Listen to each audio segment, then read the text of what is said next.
हाय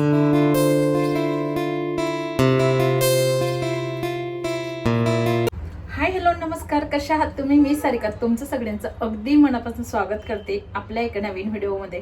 आणि चला तर मग आज मी तुम्हाला हेअर ऑइलची रेसिपी देणार आहे. खूप दिवस झाले ना माझं चालू होतं की फुल व्हिडिओ आपण हेअर ऑइलचा करावं म्हणून, आणि बरेच दिवस झाले जमतच नव्हतं. आणि चला मग आज मस्त छान असं मी तुमच्यासाठी हेअर ऑइलची रेसिपी घेऊन आली. खूप छान हे तेल आणि मी घरीच बनवत असते. मी खूप महागडं तेल वगैरे हे बाहेरून आणत नसते आणि मी भरपूर दिवस झाले मी हेच तेल यूज करते. त्यामुळे ना खूप छान असे केस होतात आपले लॉंग झालेले. म्हणजेच नाही तर माझ्या मुलीची पण खूप छान केस झालेले, तिचे पण खूप भारी होतात. आता तिचे तर आधी एवढेच होते, तिच्या वेण्या सुद्धा मला घालता येत नव्हत्या, पण आता तिचे ना खूप छान असे केस झाले आणि वेण्या पण खूप छान पडतात तिच्या. आणि आमचे दोघं माहिलिकींचे पण केस खूप छान झाले. त्यामुळेच म्हटलं चला तुमच्यासोबत पण मी असं छान असं ती रेसिपी शेअर करते. तुम्हाला जर व्हिडिओ आवडला असेल तर नक्कीच व्हिडिओला लाईक शेअर नक्कीच करा आणि चॅनलला सबस्क्राईब करा तुम्ही नवीन असाल तर. आणि चला मग यापुढे पण आपले छान असे नवीन नवीन ब्लॉग येणार आहे, तुम्ही नक्कीच बघत जा. आणि चला मग वेळ न घालवता आपण व्हिडिओला सुरुवात करूया.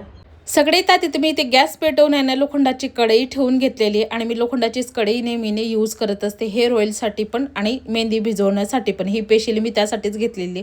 आता त्यानंतर इथे ना मी कांदा कट करून घेतलेला आहे. इथे जवस घेतली आहे, मेथी दाणे आणि त्यानंतर लवंग घेतलेले आहे आणि कढीपत्ता आणि इथे पॅराशूट ऑइल घेतलेलं आहे. त्याला ज्या वस्तू लागतात ना त्या पूर्ण काढून घ्यायच्या असं प्लेटमध्ये. आता इथे ना मी ऑइल घेतलेलं आहे पॅराशूट ऑइल आणि मी ते 100 ml घेतलेलं आहे. तर इथे ना पूर्ण टाकून घेतलं मी ते कढईमध्ये. आता त्यानंतर आहे ना इथे ना तर आपल्याला लगेच इथे मेथी दाणे टाकून घ्यायचे. त्यानंतर मग मी त्यामध्ये ना जवस टाकणार आहे. आता आपल्याला पूर्ण एक एक साहित्य टाकत राहायचंय. त्यामध्ये लगेच इथे लवंग टाकल्यात आणि कांदा मी टाकणार आहे त्यामध्ये. आता हे कांदा टाकून झाल्यानंतर कढीपत्ता टाकायचा आहे आपल्याला. आता कढीपत्ता टाकल्यानंतर चम्मचने त्याला हलवून घ्यायचंय आणि छान असं तेल आहे ना आपल्याला गोल्डन फ्राय असं होऊ द्यायचंय बरं का. तेल करताना कधी पण आहे ना हे सगळ्या वस्तू आहे ना जाळायचं नाही त्याला आणि खूप असं जळू द्यायचं नाही बरं का. थोडंसं गोल्डन फ्राय आणि दिसलं ना आपल्याला की ते बंद करून टाकायचं.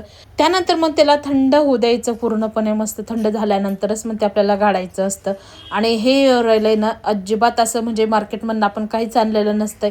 पूर्ण घरामध्ये आपल्या ना किचनमध्ये सहज मिळून जाते हे सगळं वस्तू. आणि आपल्या घरात तर हे सगळं काही मिळूनच जातं. तर दर महिन्याला करायचं, अजिबात कंटाळा करायचा नाही करायचा, कारण की खूप छान असं रिझल्ट येतो. आता हे थंड झालेलं आहे तर गाळायचं आहे आपल्याला. तर इथे मी छोटंसं पातेलं घेतलेलं आहे आणि त्यावरती ना मी हे कपडा ठेवलेला आहे. आता हा कपडा आहे ना माझ्याकडे म्हणजे जे आपल्या साडीमध्ये ब्लाऊज पीस निघतं ना त्याचंच मी कट केलेलं आहे. तर ते मी हे त्याच्यानेच गाळत असते, त्याच्याने खूप छान असं तेल ते गळत असतं खाली. आता ते कपडा ठेवून त्यामध्ये आपल्याला पूर्ण टाकून घ्यायचं आहे ते आणि त्यानंतर मग ते गाळायचं, कारण की चाळणीने त्याने गाळलं तर पूर्णपणे तेल त्यातलं निघत नाही. आणि असं आपण कपड्याने किंवा ह्याच्याने गाळलं ना, ओढणी असो किंवा काही असो बारीक, त्याच्याने पण तुम्ही गाळू शकता. खूप छान ते गळतं. आता त्यानंतर मग पूर्ण ते टाकून घ्यायचं आहे आणि त्यानंतर मग त्याला हाताने छान असं पिळून घ्यायचं, कारण की त्यामध्ये ना पूर्ण तेल असतं आणि असं वाटतं आपल्याला की तेल त्यामध्ये नाहीच आहे, पण त्यामध्ये भरपूर तेल असतं बरं. त्यानंतर मग मी पूर्ण टाकून घेतलं. आता त्याला पिळायचं आहे आणि हे कढईला तेल असतं ते पण मी वाया घालवत नाही अजिबात. त्याला पण आहे ना मी काय करत असते, कढईला पण केस असतात ना आपले ते असं हे करून घेते आणि केसांना पूर्ण तेल लावून घेते कढईचं. आणि त्यानंतर आपण जे हे पिळतो ना त्याच्यात पण भरपूर तेल असतं आणि ते तसंच पकडून आहे ना आपल्या केसांना असं मालिश करायची. त्याच्यात पण भरपूर तेल असतं, ते आपल्याला केसांना लागलं जातं. आपलं वाया जात नाही काहीच तेल, कारण की त्यात भरपूर असं तेल दिसतं आपल्याला. आणि त्यानंतर मग दर महिन्याला तेल करायचं. मी पण दर महिन्याला करत असते. प्रत्येक शॉर्ट व्हिडिओमध्ये मी टाकतच असते, तुम्हाला माहिती आहे. आणि अजिबात कंटाळा करायचं नाही. तर इझिली आपलं तेल तयार होऊन जातं घरच्या घरी. आणि त्यानंतर मग हे बॉटलमध्ये भरून ठेवायचं. तर त्याला इथेच संपवते. भेटू पुढच्या ब्लॉगमध्ये.